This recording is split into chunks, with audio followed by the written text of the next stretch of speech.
What's up, YouTube? I'm doing a video on a kill switch anti-theft device. I had a problem with my truck being stolen last week. I had this Club LX, which is the most expensive club that they have. I had it installed right here on my windshield, as hard as I could do it without damaging my windshield. And you can see the guy broke my windshield moving the club. So I've seen a lot of videos about people putting their kill switches right here on the fuse box, and it just seemed like a lot of work to me. I've seen people replace fuses with the kill switch, but if you're a car thief and you really want the car, it's not much to pop the hood and see where the kill switch is at or look around for it. So if you can't see any wires running from there, then you might assume that it's a dead car, or I'm not sure, but that's my reasoning. And I haven't seen anybody else do a video like this.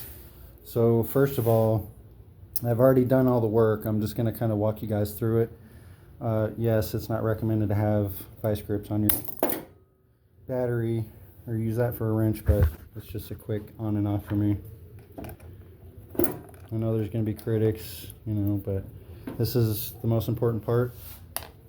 I'll take you around here. And the guy did kill my inner and outer tie rods, my starter, my power steering pump, killed my door lock, my ignition, and I still have damage on the front end. He was using my front tire for a skid because my inner and outer tie rods were broke, so you can see some flat marks on it. Just had the transmission redone, upgraded rear end to the Posi, so he's burning around town, having a blast in my truck. So my truck has a camper shell on it. Since I've had it, it always has. It's always had the bed liner. So when I had a fuel pump go out on me, I did not want to drop the tank, so I did a little research and saw that some guys were cutting holes in their beds. And yeah, I see videos that people are, totally against it. So I don't care. It doesn't bother me. It still functions just as good. I just use self tappers to go back down in, and I tried to plan it out the best that I could to cut it over cross braces so I can remount it. Just make sure you cut really shallow so you don't cut into your cross braces too much.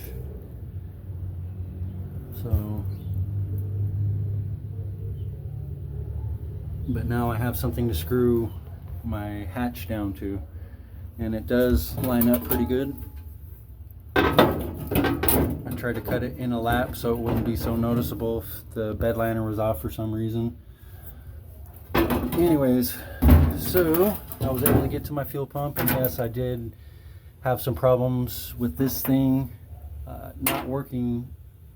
There's not enough room in here with these little nipples, so I ended up breaking the insides of it. Instead of chasing it down, I just went and got some hose clamps. I've had it on there for about 10,000 miles, and they are under pressure, and I did use a clutch system when I did, so I was careful not to over tighten and crush the plastic. So anyways, this video is about the kill switch. So I've already installed it, so what I'm just going to do is show you guys what I did. So you just pop these two wire harnesses off. That one's got a broken clip, so easy off, I guess. Try to do this with one hand.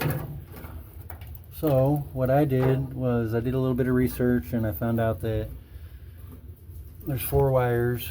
Let me straighten them out so you guys can see them. There's 4 wires. I was under the impression from the videos that I saw that the black is ground and gray is power. I don't really care about the orange and the purple. So I cut into the gray wire and I put my splice on it, and I did this just for the video, so I'm gonna put my kill switch in the cab of my truck somewhere.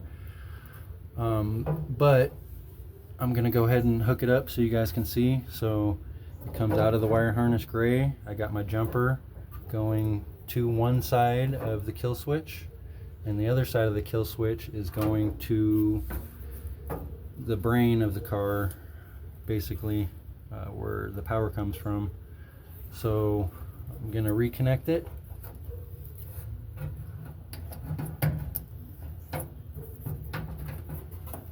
Make sure everything's nice and tight.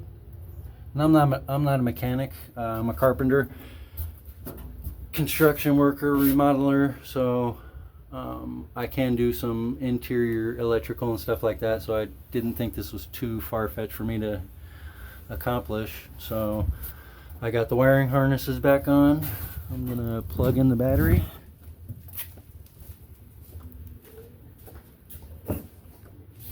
And we'll let her rip.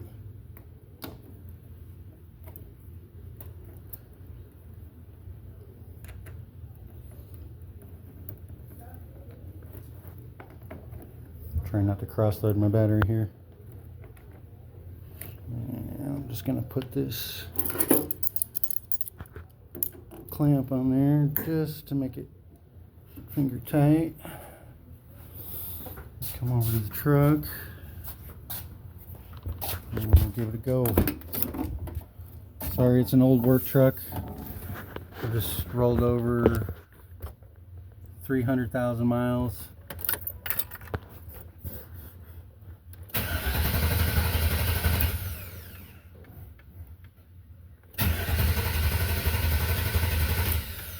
Nothing. Okay, key off.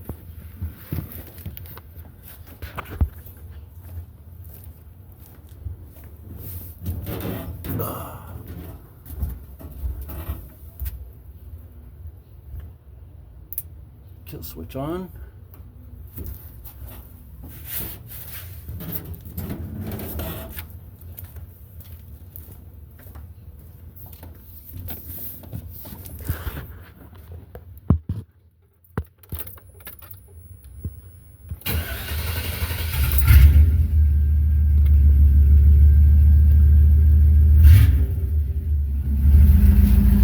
That is a catback exhaust. I'm just going to take you into the kill switch just to show you.